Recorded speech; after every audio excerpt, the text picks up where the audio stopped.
ज्ञान सागर जय कपीस तिमिर लोक उजागर।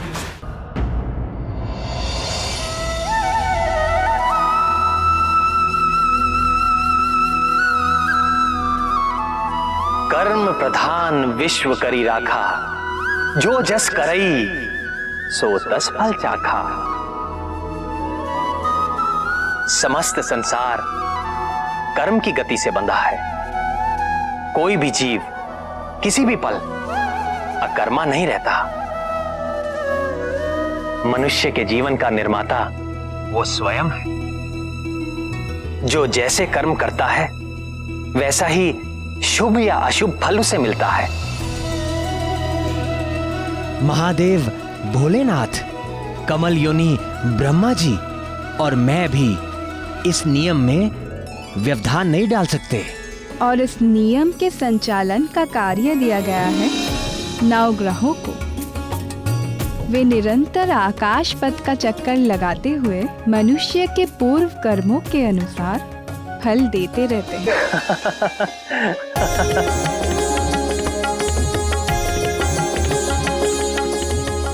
प्रभु, किस बात से आपको इतना आनंद आ रहा है?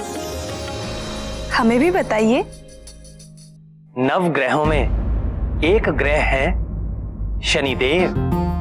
शनय शनय अर्थात धीरे धीरे चलने के कारण उनका नाम शनिदेव हुआ।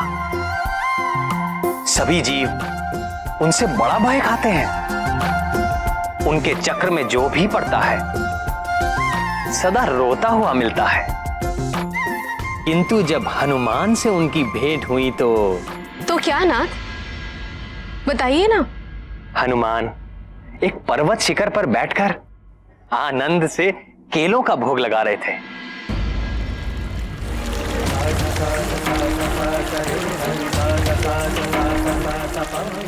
तभी एक धीर गंभीर स्वर ने उनका ध्यान भंग कर दिया। केसरी नंदन,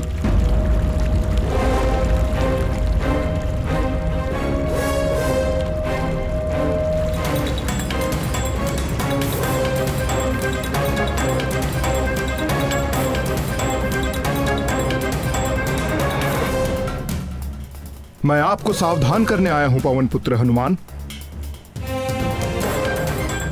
आज से आगामी 7.5 वर्षों तक आप पर मेरा प्रभाव काल आरंभ हो रहा है। आप सावधान हो जाएं। मैं आपके शरीर में प्रवेश करने वाला हूं। मैं आपको प्रणाम करता हूं सूर्य पुत्र शनीश्वर, किंतु आप मेरे भीतर प्रवेश नहीं कर सकेंगे। तो आपको मेरे सामर्थ्य पर संदेह है बजरंगबली? आप सब प्रकार से सामर्थ्य हैं शनीश्वर महाराज, परंतु मेरे मन में तो पहले से ही कोई रिक्त स्थान है ही नहीं। तो मैं फिर आपको स्थान कहां पे दूं? मेरे तन मन जीवन सर्वत्र में प्रभु श्री राम ही राम बसे हैं। आपको कदाचित ज्ञान नहीं है कि मेरे प्रकोप से मनुष्य तो क्या देव और दैत्य भी नहीं बच सके हैं। 7.5 के 2.5 वर्ष मैं जीव के पैरों में रहकर उसे भटकाता हूं। 2.5 वर्ष उसकी सिर में स्थित रहकर उसकी बुद्धि भ्रष्ट करता हूं और 2.5 वर्ष उसके मुख में प्रवेश करके उसकी सुख शांति धन संपत्ति सबका हरण करके उसे पूरा दरिद्र बनाकर छोड़ देता हूं। महाराज, मैं तो केवल उसी ज्ञान को अपने पास रखता हूं जिससे मैं अपने प्रभु के प्रेम रस में सदा लीन रह सकूं। शेष सारे ज्ञान को मैं अपने किसी काम का नहीं समझता। ऐसा है तो मेरी 7.5 का थोड़ा और ज्ञान ले लीजिए। अवश्य शनिदेव, कृपा कीजिए। जब मेरी 7.5 चलती है तो प्राणी दुख कष्ट और असुरक्षा से बुरी तरह से घिर जाता है। रोग और व्याधि उसे जकड़ लेते हैं। कभी सर पर छत गिर पड़ती है तो कभी उसके घर में आग लग जाती है। कलह का वातावरण हो जाता है। सब ओर असफलता और पराजय ही मुख फाड़कर खड़ी हो जाती है। कलंक और आरोप लगने लगते हैं। प्राणी अपनी सोच और बुद्धि पर नियंत्रण नहीं रख पाता। मेरे अधीन होकर वो क्रोध और आवेश में आकर अपनी ही हानि कर बैठता है। मन व्यथित रहता है, वाणी कठोर बोलता है, सुख नष्ट हो जाता है, संपत्ति का नाश हो जाता है, दुख, ग्लानि और शोक, इसके अतिरिक्त उसके पास कुछ भी नहीं रहता। सावधान हनुमान, आपकी 7.5 इसी क्षण प्रारंभ हो गई। यदि आप अपना निर्णय नहीं बदल रहे और आपने श्री राम के तुच्छ भक्त से ठान ही ली है, तो आपका स्वागत है शनीश्वर। आपका जो नियम है आप उसका पालन कीजिए और मुझे जो करना है मैं वो करूंगा। आपको पीड़ा देने में मुझे कोई रुचि नहीं है हनुमान, किंतु काल के विधान में मुझे यही कार्य मिला है और मेरे कार्य में कोई बाधा डाल सके ऐसा किसी के लिए संभव नहीं।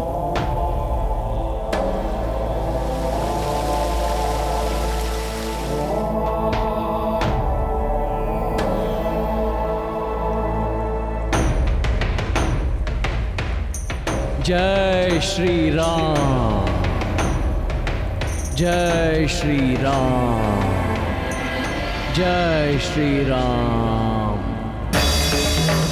जय श्री राम, जय श्री राम, जय श्री राम।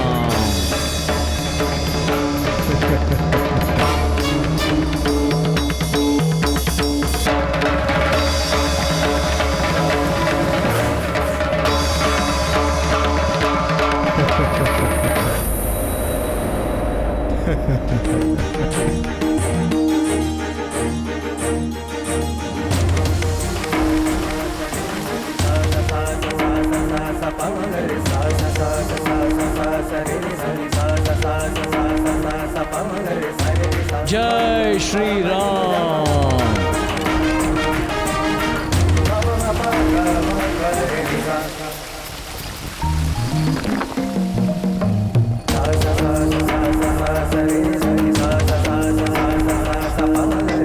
ये क्या कर रहे हैं पवन पुत्र? सिर में खुजली हो रही है महाराज। खुजली हो रही है तो तेल इत्यादि जैसा कोई उचित उपाय करो। नहीं नहीं महाराज, मेरे स्वभाव को यही उपचार भाता है। जय श्री राम।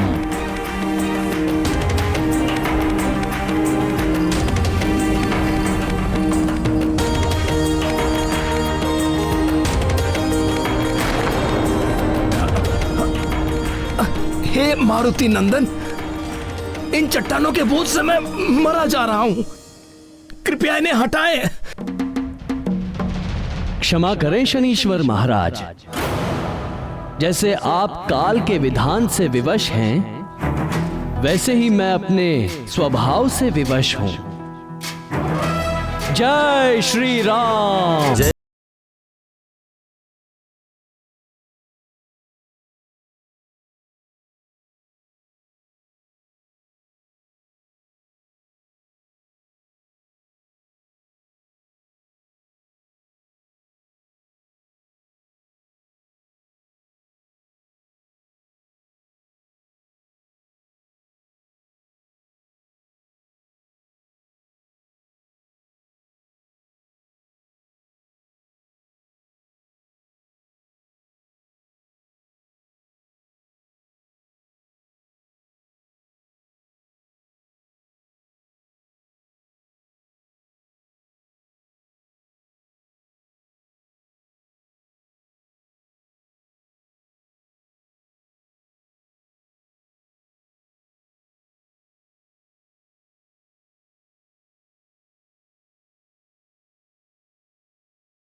भक्त हनुमान,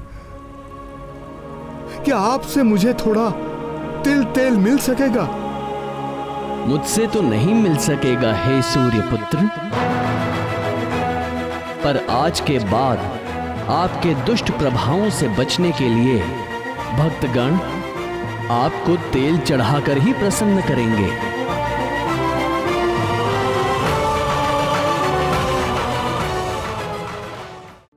वो तो शनिदेव ने शीघ्र ही उनसे संधि कर ली, अन्यथा बजरंगबली पूरे का पूरा पर्वत अपने शीश पर रख लेते। श्री भगवान के भक्तों पर काल का प्रभाव नहीं होता। कहते हैं कि प्रभु का नाम एक बार लेने से ही करोड़ों पापों का नाश हो जाता है। भगवान शंकर के अंश हनुमान तो निरंतर ही प्रभु श्री राम के नाम का जाप करते रहते हैं। शनिदेव उनका क्या बिगाड़ सकते थे? हृदयनाथ, क्या वास्तव में भगवान भोलेनाथ के अंश से ही हनुमान जी का जन्म हुआ था? निस्संदेह राम भक्त हनुमान भोलेनाथ का अंश है। मेरे प्रति ये उनका अगाध प्रेम ही है, जिसके कारण उन्होंने मेरे सेवक का चोला पहन लिया। अन्यथा कालेश्वर भगवान शंकर सबके स्वामी हैं, मेरे परम आराध्य हैं और मैं उन्हीं को भजता हूं। किंतु कमल नयन, भगवान भोलेनाथ की उस अंश को धारण कौन करेगा? यही प्रश्न जगत जननी पार्वती जी ने भगवान महादेव से किया था।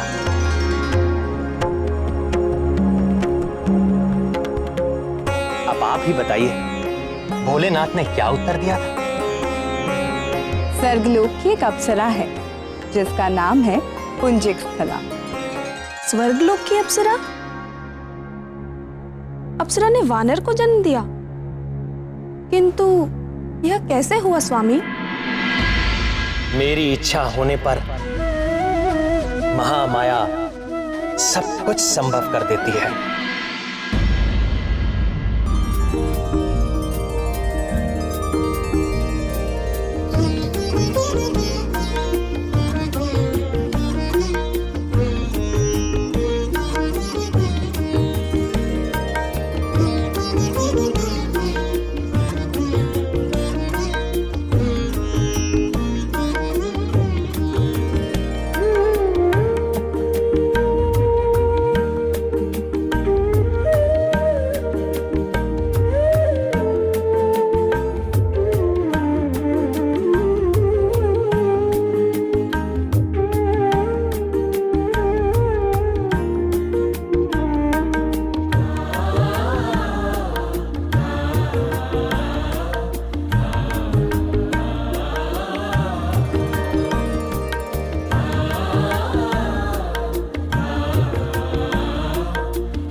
अति सुंदर, अति सुंदर।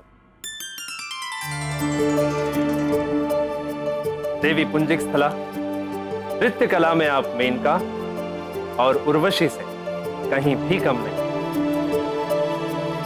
यहां बैठे सभी देवता नृत्य के पारखी हैं, किंतु कोई भी आपके नृत्य में दोष निकालने में समर्थ नहीं। सब आपका अभिनंदन करते हैं।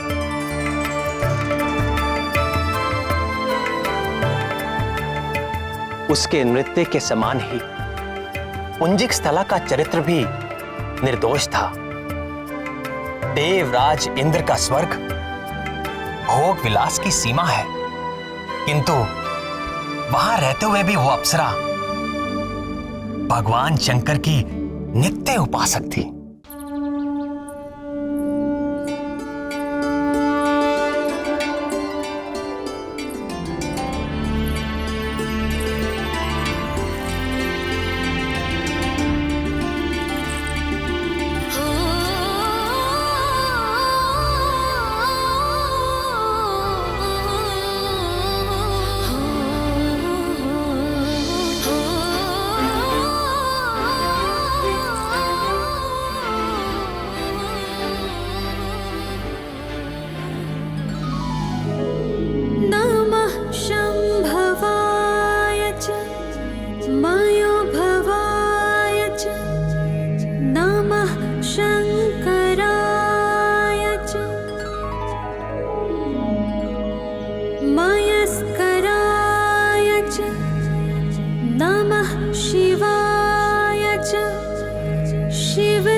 ईशानः सर्वविद्यानामीश्वरः सर्वभूतानां ब्रह्माधिपतिर्ब्रह्मणोऽधिपतिर्ब्रह्मा शिवो मे अस्तु सदा शिवो। तत्पुरुषाय विद्महे महादेवाय धीमहि तन्नो रुद्रः प्रचोदयात्।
ये तो वानर का शिशु है।